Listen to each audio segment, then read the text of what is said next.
عمومی طور پہ رشتہ داریوں کے اندر بعض رشتہ دار بہت تلخیاں دیتے ہیں، زندگی کے اندر زہر بھر دیتے ہیں،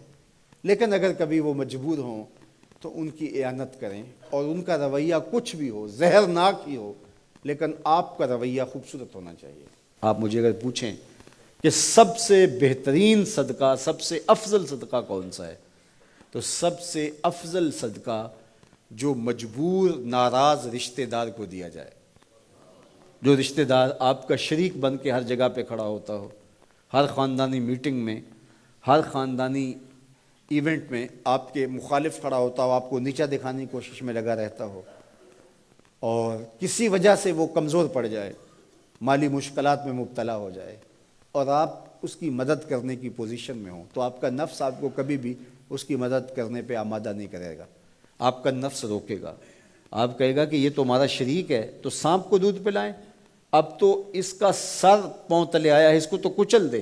یہ تو میرا دشمن ہے، اس کو طاقت دوں۔ نفس کبھی بھی نہیں چاہے گا کہ اپنے شریک دشمن کی مدد کی جائے، لیکن سب سے افضل صدقہ وہی ہے جو ناراض رشتہ دار کو دیا جائے، اس لیے کہ اس میں نفس شامل نہیں ہوگا، اور جس عمل میں آپ کا نفس شامل نہیں ہوتا اس عمل سے تمہارا رب راضی ہوتا ہے۔ تو رشتہ داروں کے ساتھ سلوک اچھا کرنا، رشتہ داروں کے ساتھ رویہ خوبصورت کرنا، یہ تمہاری زندگی کا اسلوب۔ مجھے بتائیے اہل مکہ نے، حضور کے رشتہ داروں نے حضور کے ساتھ کیا سلوک نہیں کیا تھا؟ اوجریاں ڈالیں، کانٹے پھینکے، راہوں میں گڑھے کھودے، اذیتوں کے پہاڑ کھڑے کیے، اور کیا کیا مصیبتیں نہیں تھی۔ حضور شہر مکہ سے چلے گئے مدینہ المنورہ۔ اب جب فتح مکہ ہوا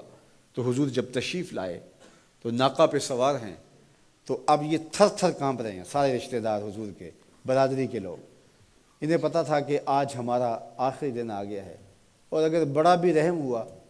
تو کم از کم ہمیں شہر بدر تو کر ہی دیا جائے گا۔ اب حضور تشریف لائے، سب کو جمع کیا، کہا کہ بتاؤ میں تمہارے ساتھ کیا سلوک کروں؟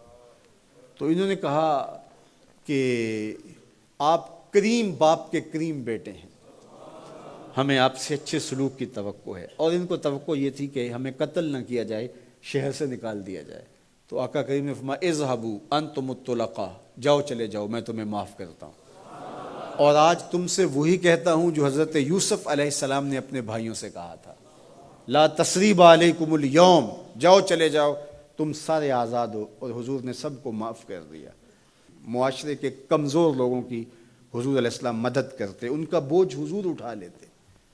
دکھیوں کا، کمزوروں کا، لاچاروں کا بوجھ اٹھانے کا مزاج پیدا کرو، لوگوں کی ضرورتوں کو پورا کرنے کی کوشش کرو، اپنے کندھوں پہ بوجھ اٹھاؤ اور ان کا بوجھ ہلکا کرو، یہ مزاج پیدا کرو۔ یہ تمہارے نبی علیہ السلام کی سنت ہے۔ وہ چاہے تمہارا دشمن ہی کیوں نہ ہو، لیکن اس کا بھی بوجھ کم کرو، اس کا بوجھ اپنے ذمہ لو۔ جس کا کوئی کمانے والا نہیں، معذور ہے، اپاہج ہے، لاچار ہے، زیادہ بچوں کا بوجھ ہے، اور ذرائع آمدن تھوڑے ہیں، تو آپ کثیر العیال لوگ ہیں جن کا کوئی مددگار نہیں ہے، آپ ان کی مدد کرتے ہیں، ان کے کام آتے ہیں، آپ ان کے لیے کمائی کرتے ہیں۔ یہ بات ذہن میں رکھیے، کمائی کرتے ہوئے 3 نیتوں کا استحضار رہنا چاہیے،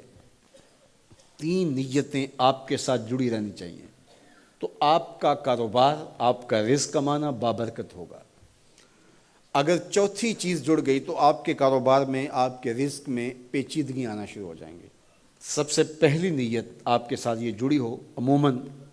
ہم سب کے ساتھ یہ نیت جڑی ہوتی ہے، اور وہ یہ کہ ہم اپنی ضروریات کو خود پورا کریں اور سوال کی ذلت سے بچیں۔ دوسرا مقصد، جو میرے زیر کفالت لوگ ہیں، وہ بچے ہیں، بیوی ہے، بوڑھے والدین ہیں، وہ چھوٹے بہن بھائی ہیں، یا جو لوگ بھی میرے زیر کفالت ہیں،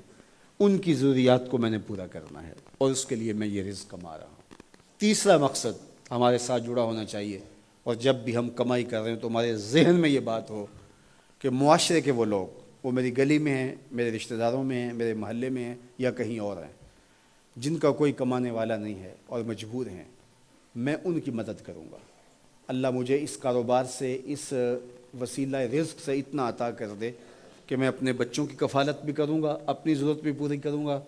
اپنے والدین کی خدمت بھی کروں گا، اور معاشرے کے ان کمزور لوگوں کی مدد بھی کروں گا۔ وہ کام جن کے ذرائع نہیں ہوتے آمدن کے، بلکہ اخراجات ہوتے ہیں میں ان کاموں میں لگوں گا، مدارس دینیہ ہیں، مساجد ہیں اور دیگر ایسے کام ہیں، میں یہ خدمت کروں گا، اس لیے میں کما رہا ہوں، تو یہ رزق بابرکت ہوگا، اور آپ بیٹھے اپنے دفتر کی کرسی پہ ہوں گے، تمہارا رب تمہارے نامہ اعمال میں ثواب لکھا رہا ہوگا، فرشتے نیکیاں لکھ رہے ہوں گے،